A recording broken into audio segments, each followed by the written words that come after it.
murakoze cyane nitwa Karirimba ko ijambo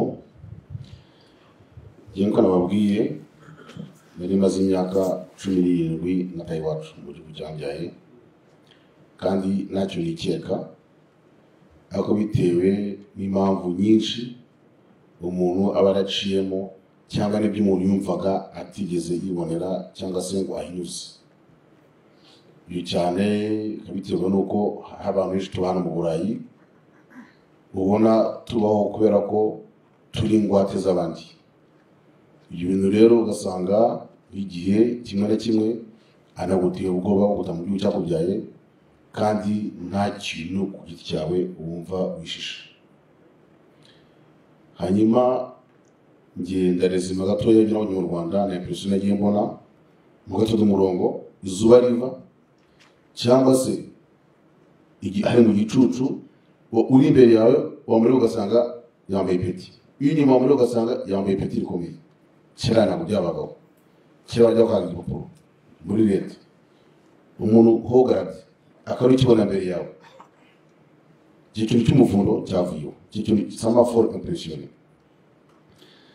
Iki kintu nabonye iki cyo kubana murakwa mugenzi we ibintu byo gukangata bisa n'ibyavuyeho ngiye ko nabibonye.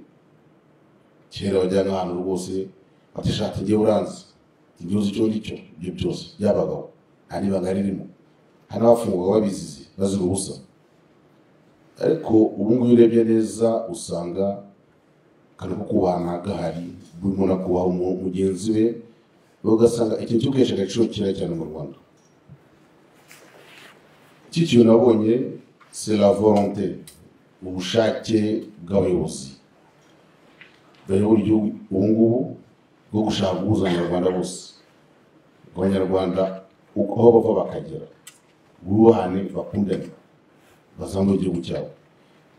Iyo uvuze gutyo bavuga ati turi kutubeshya barakugusa kandi sibyo nuko gusa akenshi na kenshi iyo uvuze ikintu cyiza uvuze ukuri abantu bakumva uko bashaka. Ariko kuri cyanjye umuntu ushize bizambabaza nzamusubiza ko nabonye ibintu nuko nabonye igihugu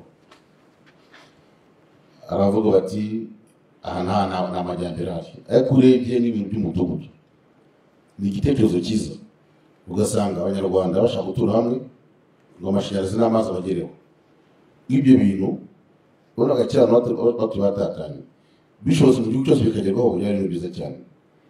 Kandi tubona ibintu byinshi cyane tukabona ibintu byinshi. Hanyuma iyo ubwiye umuntu arabubwira akumva n'ububwira ntashaka kumva ariko byose uburenganzira bwa buri muntu. Ariko ngeze ko abantu badataha mu gihugu cyabo baperida byinshi cyane.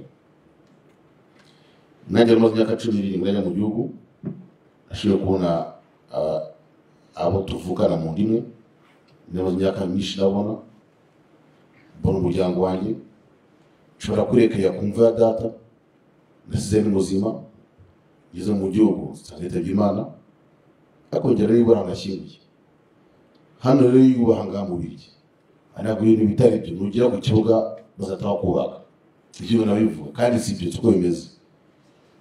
U Rwanda ni igihugu gikurikiza amategeko nkuko nayibonye hano mu Birigi tubaha ngaha ukoze ikosa baragwana. Mu gihugu cy'u Rwanda rero ntabwo ajya kuvunda kuko ikosa n'ubona igihano. Iyo witwaye neza rwose ukoze amategeko y'igihugu nta muntu ugusagarira.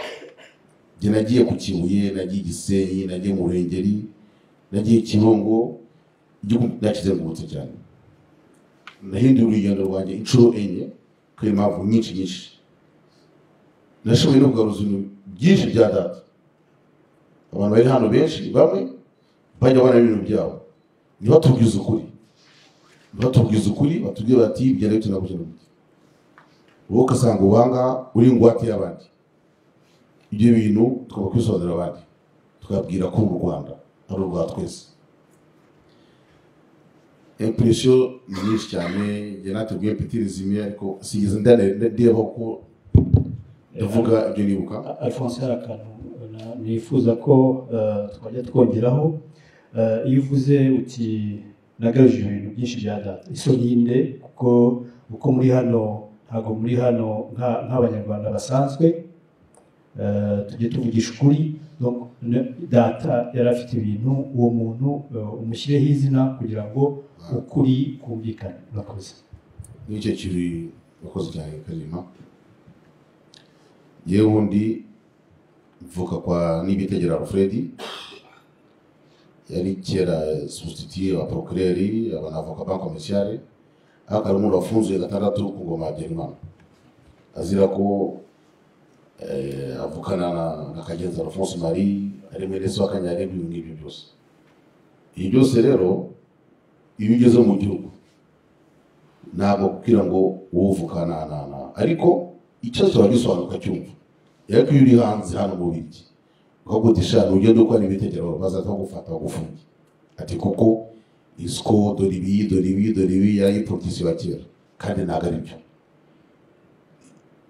Data yaba yarakoze n'ikosa cyangwa atanarikoze ntabwo bishokozwa abana babyo. Ibyo Perezida Repubulika yabitubwiye, bivuga ngo n'abana bafite base bahoze ari politisi wa kera, abadepite cyangwa bavuga ati ye data ari gumesere yari iki bakafite ubwo gutaha. Je nshaka bahumurize buri muntu ku giti cye azagende yicara arebe bene wabo u Rwanda rwacu twese. Bo mu cyose cya muze n'igishuri gatoya, ariko iki kintu nabwira nuko ikindi kintu nabonye cyane kiba impressionné ni cya kindi cya kutima bavuga ngo Rwanda kera bavuga ngo Rwanda ni ruto. Usanga ubu ngubu ubuyobozi bwa kino gihe butabiriza abantu ngo batahe iwabo mu Rwanda, n'uguma hanze hagume akafutwe nazo kujya iwabo mu gihugu cyabo. Kera abantu barakumirwaga, wataha nubone uko wisanzura cyangwa bitanashoboka. Nuri mu gihugu n'amane passport ituma ajya hanze bona passport ko abantu bamwe gusa ikintu cyabagabo ngo passport ishaka buje mapuro passport ariko cyera siko byagendaga passport za selection. Cyo nabonye nagize ameta ku Musanze ni mu Ruhengeri, ndagenda turafite amashyamba n'iki. Umusaza mwarambye n'amaze nako muze n'inkungu yagiye ati inkungu yagiye yiga mu Bushinwa. Ni gute se bigenje gute? Ateka data mu Rwanda Imana umuhanga akiga gatsinda aratira kujya kwikwana buruse ya leta. Kera muzi ko buruse za leta ahantu bagazifite uduruwa banadura bazifiteho. Ngibyo nabanga ririmo gutsinda kera mu munani gutsinda babita kwemererwa. Kera nabonye ubu ngubu education iri mu Rwanda buri muntu wese afite droit yo kwiga yego birahenze ariko hari bidahenze, ariko nibure iyo droit mukaba yifite.